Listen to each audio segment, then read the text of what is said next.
Yeah, sure. Hi, guys. Really appreciate you coming on again. I think it'll be good to kind of continue this and ask any questions you like, but it should be fun, and let's get started. My weight training actually consists of not going to the gym. I don't use any weight machine or any type of dumbbell or anything like that. Mostly all my things consist of body weight, more soccer-specific stuff, jumping, different sort of stuff that I incorporate in my training. But I think, you can start push-ups, sit-ups, squats, lunges, all those types of things. 9, 10 up, those type of things aren't going to really hurt you. It's the ones where you're getting into the gym and you're doing exercises that you're not familiar with.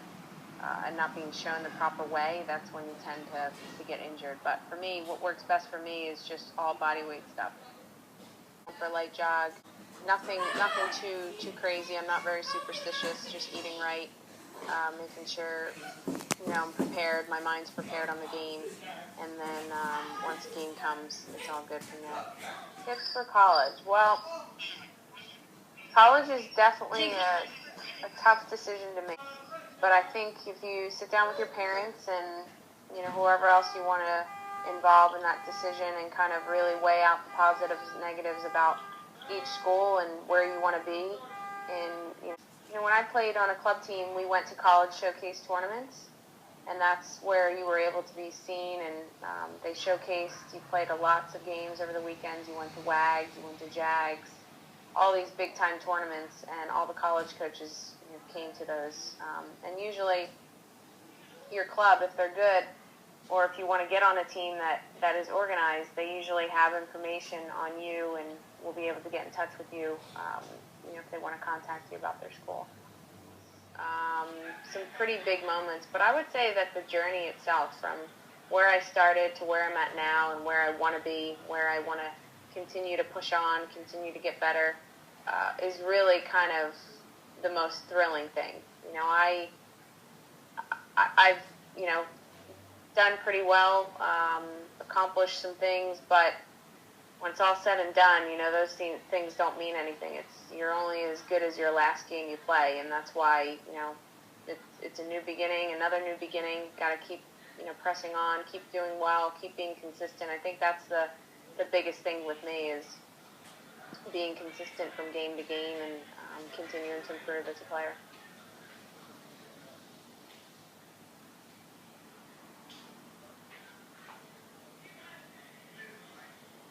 Favorite venue I've played in? I would have to say probably Wembley Stadium in London for the final.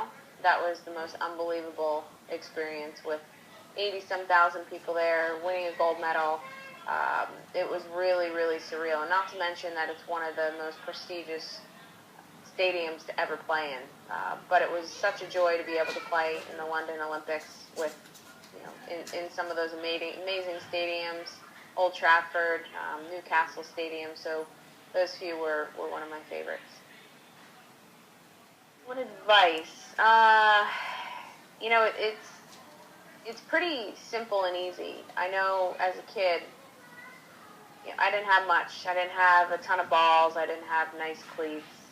But I made do. And I would spend every day, whether it be outside, juggling the soccer ball, kicking it up against the curb out front of my house, going to the field, playing pickup with, boys and girls, just doing anything I could, even if it's 10, 15 minutes of your day that's spent juggling, you're still going to get better, you're still going to improve.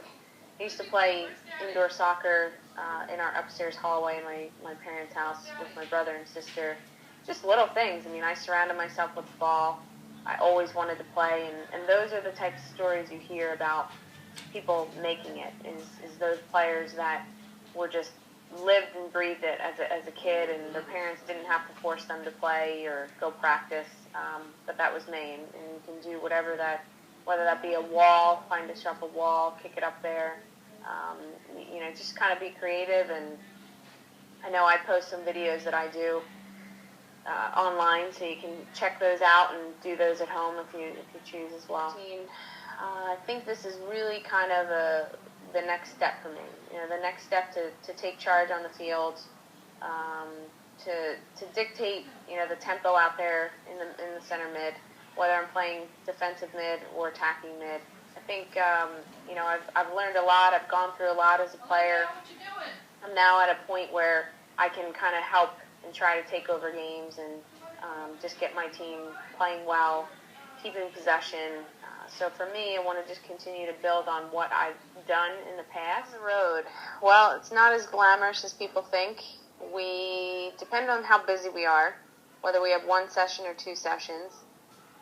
We've got 2 sessions. Basically, get up, eat breakfast, get ready for training, go to training, come back. I usually get into my ice bath after that. Have lunch, just lay in bed, relax, whether that be watching a movie or catching up on some shows. Get ready for training again, go out to training, have dinner, come back, do an ice bath, go to maybe have a meeting, and then that's it. So life on the road is, can be a little boring at times, but there's obviously things to keep us occupied, reading, watching movies, hanging out with one another.